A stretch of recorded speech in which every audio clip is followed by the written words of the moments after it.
প্রিয় দর্শক, আসসালামু আলাইকুম। শুরু করিলাম লয়ে নাম আল্লাহ, সীমা নেই শেষ নেই করুণ আরাধার। বিচার দিনের বিভু কেবল তোমারই আরাধনা করি, আর শক্তি ভিক্ষা চাই। সহজ সরল পথে চালাও, যাদের বিলাও দয়া সে পথ দেখাও। অভিশপ্ত আর পথভ্রষ্ট যারা, তাদের পথে চালায় না কবু, হে বিচার দিনের বিভু। সুপ্রিয় দর্শক, আজ আমার আলোচনার বিষয় নির্ধারিত আছে হযরত ইমাম হুসাইন রাদিয়াল্লাহু তাআলা আনহু ও তার 6 মাসের শিশুপুত্র আলী আসগর, দুই বাপ বেটার শাহাদাত বরণ নিয়ে কিছু আলোচনা করব। আপনারা মনোযোগ দিয়ে শুনবেন, না টেনে। সম্মানিত ভিউয়ার্স, হে হুসাইন, তুমি যে কাজ আজ সম্পন্ন করেছ, তা দিয়া মুস্তাফার ফুল বাগিচায় বসন্ত এনে দিয়েছ। তুমি যে কাজ সম্পন্ন করেছ, যে কাজ কোনো পয়গম্বর সম্পূর্ণ করতে পারে নাই, সে কাজ আজ তুমি সম্পূর্ণ করেছ। তা দিয়ে হুজুর পাক সাল্লাল্লাহু আলাইহি সাল্লামের ফুল বাগিচায় বসন্ত এনে দিয়েছে।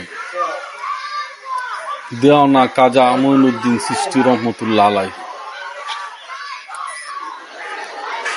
হে হুসাইন, তুমি তো জানতে এত এজিদি শত্রুদের সাথে যুদ্ধ করে কুলিয়ে উঠতে পারতে না,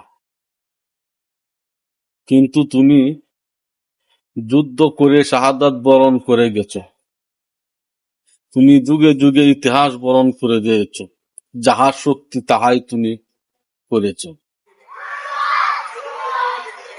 তোমার শিশুপুত্র আলী আসগর, 6 মাসের শিশুপুত্র আলী আসগরের রক্ত ঊর্ধ্ব আকাশে নিক্ষেপ করে বলেছিলেন, হে দয়াময় প্রভু, হে দয়াময় খোদা, আমার দুপুষ্য শিশু আলী আসগরের রক্ত, আলী আসগরের মৃত্যু, আলী আসগরের শাহাদাত তুমি কবুল করো। হে পৃথিবীর আকাশ বাতাস চন্দ্র সূর্য গ্রহ তারা, তোমরা সাক্ষী থেকো। আমার শিশুপুত্র আলী আসগরের শাহাদাত বরণ করো। আমার শিশুপুত্র আলী আসগরের ত্যাগ কবুল করো, কুরবানি কবুল করো। সম্মানিত সুদর্শক বন্ধুরা,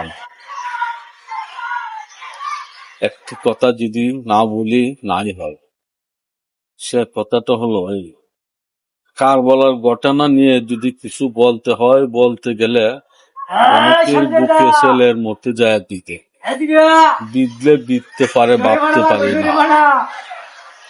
কিন্তু যাহা সত্য তাহাই বলেছি। আমি কারো প্রশংসা পাওয়ার জন্যই, কারো ধন্যবাদ পাওয়ার জন্যই আমি সত্য কথাটি বলি নাই। আমি জানি এই সত্য কথাটি বলতে গেলে কাহারও বুকে ছেলের মতো যায় বুঝিবে, অস্থির অস্থির লাগবে, যন্ত্রণা যন্ত্রণাময় লাগবে, লাগবে ঠিকই।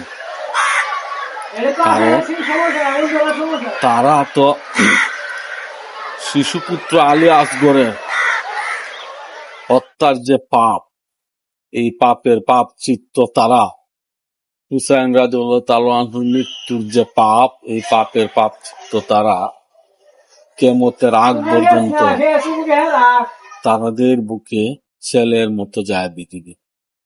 তারা অতিষ্ঠ হওয়ার কারণ হুসাইন রাদিয়াল্লাহু তাআলা আনহুর মৃত্যু শাহাদাত বরণ যে এটা সবাই মেনে নিতে পারে নাই।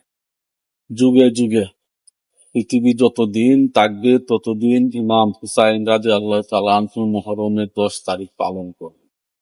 এই 10 তারিখ পালন করতে গেলে অনেকের কাছে খারাপ লাগে, অনেকে আমাদেরকে বিদাত বিদাত বলে, নাস্তিক নাস্তিক বলে, কাপের কাপের বলে, ফতুয়া জারিয়া কর। এই যে এই যে কথাগুলা বলতেছে আমাদের, কিন্তু আমরা যুগ যুগ ধরে কথাগুলা শুনে যাচ্ছি, কিন্তু এর প্রতিবাদ আমরা করি না। কারণ এর প্রতিবাদ আমরা করব না। এর প্রতিবাদ আমরা করব না, আমরা শুধু এর প্রতিকার সয়ে যাই। প্রতিকার সয়ে যাইব কারণ এটাই যে হযরত মুহাম্মদ মুস্তাফা সাল্লাল্লাহু আলাইহি সাল্লাম এর এর উপযুক্ত বিচার করব।